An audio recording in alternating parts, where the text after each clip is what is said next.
Hey everybody, how's everybody doing today? This is Robert with Burns Travels. I'm doing a Jeep upgrade accessory, and this is going to be the Smittybilt XRC rear tire carrier, and we're going to go ahead and put it on this Jeep. So let's get that started. Okay, now starting with the tire carrier installed, this is one of the things you want to remove. You open your back tailgate and you see this little piece right here. You click that and you take it out, and what that gives you access to is your third brake light. You'll see it right here. You squeeze this and you pull them apart, and that would disconnect your third brake light. The reason you want to do that is you want this disconnected, and then you want to take off your third brake light so you don't break it like I did. So let's go on to that. Okay, here's your old brake light that you had originally with the Jeep. You take those two screws out because you'll be reusing this whole assembly right here for your tire carrier. So I'm gonna go ahead and do that now. I really can't do it holding the camera and unscrewing at the same time, so we're gonna do that, get back with you. Okay, after you remove your rear tire carrier, this will be one of the first things you put on in this kit. You'll remove all these bolts right here, okay, and then you'll put it on. So I still got a couple bolts left to do, right here and right here.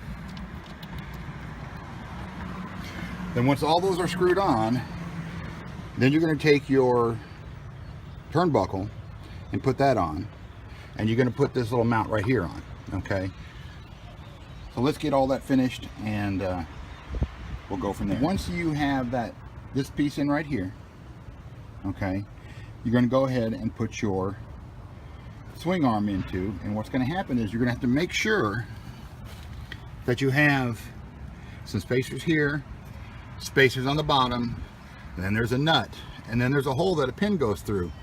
When you put the pin through, you're not going to be able to bend it on the other side. So what you need to do is open the gate like this. The hole will turn, basically the hole will turn like this, and then you'll be able to get it all the way through and actually bend the pin at the end so it splits so it doesn't come out. So make sure you do that. It's one of the things you got to do. And then when you're done with that, then you got to actually do the turnbuckle. You got to come over here and hook this turnbuckle to this piece right here. So we're going to do that. Okay, after you got the turnbuckle connected, you want to adjust it, and these nuts right here will be slid out on each side, and you'll adjust it by tightness. You don't want this shaking, because if you don't go down the road, it's going to be shaking and it's going to drive you crazy. So what you do is you turn this buckle here, because these nuts are out here on each end. You turn it right or left and it gets it tight. That's what you want. And then once you get it where it needs to be, then you tighten up both of these nuts, this one and the one that's on the other side behind there, really tight against this so it don't come loose. So that's on the turnbuckle. Then you come to the accessories. This right here, you'll put this on, this piece on next, and they actually bolt into this. Okay. Start over. Okay, you take this piece and this piece, and you'll bolt them onto the tire carrier.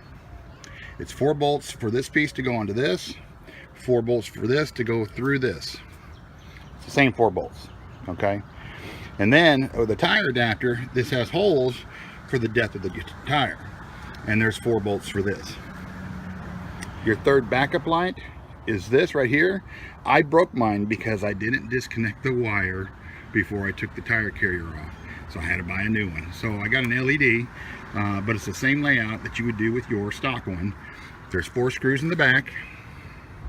You screw them on, put it here, then you take your line that's here. It says in the instructions to bring it through here and back, but you can see that there's not enough room to do that. It won't happen. It won't work, because what will happen is this seal will keep popping out every time you open the door. Now there's 2 ways you can fix this. You can do what I did, run it on the outside and just leave it loose, or something I'm going to do in the future is I'm probably going to cut the 2 wires right here in the middle and add about 4 inches to it on each one, and put another cover over it like this, and then I'll zip tie it to the thing really nice and neat. So that's the 2 ways that I think you can do. There's probably better ways, but those seem like they'd be clean and neat. And then these adapters right here, these are actually for fuel tanks. Okay, and then your tire. Now, one of the mistakes I made with the tire is that my stock tires do not fit this, and I'll show you why. You see where the stock tires are and the lug nuts are? That needs to be recessed in about 3 or 4 more inches. When you actually get bigger tires, your rims will have, they will actually go in some, and that will actually fit on this tire carrier right here. So, and then the other thing that they don't tell you is these bolts right here, for some reason, because like I said earlier, I'm not a mechanic, I thought these were the same as the ones on my wheels, and they're not. They're actually bigger. So the problem I have with that is these bolts do not fit on that. My rear lock that I have here won't screw on that, and I had to press these through this myself. You can hammer them, but where I was at the time, there was a press and made it simple. But what I'm gonna have to do is get the same size that's on my rims, take these out, put 2 here and 1 here for in the future, and that will fix my problem. And then I'll take a little bit of black paint in these areas and cover it up to prevent rust. Anyways, that's the tire carrier.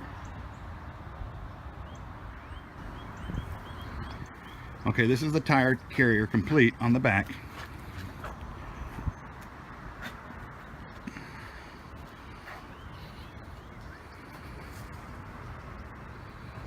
Well, it's done. The tire carrier has been installed. I hope you like the information that I gave you. If you do, like and subscribe, and until next time.